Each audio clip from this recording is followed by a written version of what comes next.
Guys homemade আজকে আমরা pasta বানাচ্ছি, মিক্স পাস্তার জন্য আমরা এখানটায় কেটে নিয়েছি সব কিছু সবজি। এই যে চিকেন, এই যে প্রন, এগ, ঠিক এখানটায় হচ্ছে বয়েলড হচ্ছে পাস্তা বয়েলড বানানো হচ্ছে। কি হ্যাঁ প্রথমে বেবিকর্নটা দিয়ে দিয়েছি, এখন আমরা ধীরে ধীরে করে রাখা গাজরগুলো দিয়ে দেবো, যেগুলো এই হয় না ওগুলো দেখো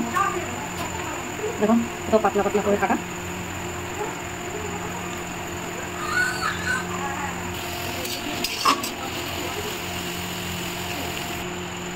এবার ছোটো ছোটো করে এটা একটা ডিম দিয়ে দেবো।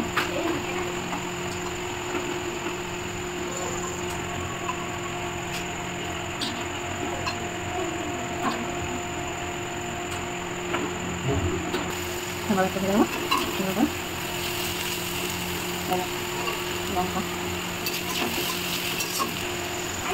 চিকেনে দিয়ে দিয়েছি, চিকেনের খাদ্য দিয়ে এবং এগুলো তিনটে খাটা ফ্রাই বানাবো।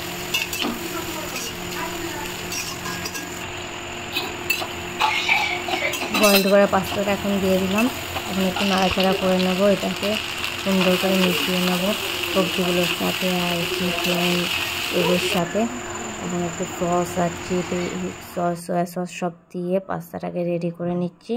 দেখো পুরো বলতে গেলে পাস্তাটা রেডি হয়ে গেছে। এখন আমাদের পরিবেশনের টাইম। টেন পরিবেশনের সময় দেখো একটু আমি ওপর থেকে একটু শসা দিয়ে গার্নিশিং করেছি।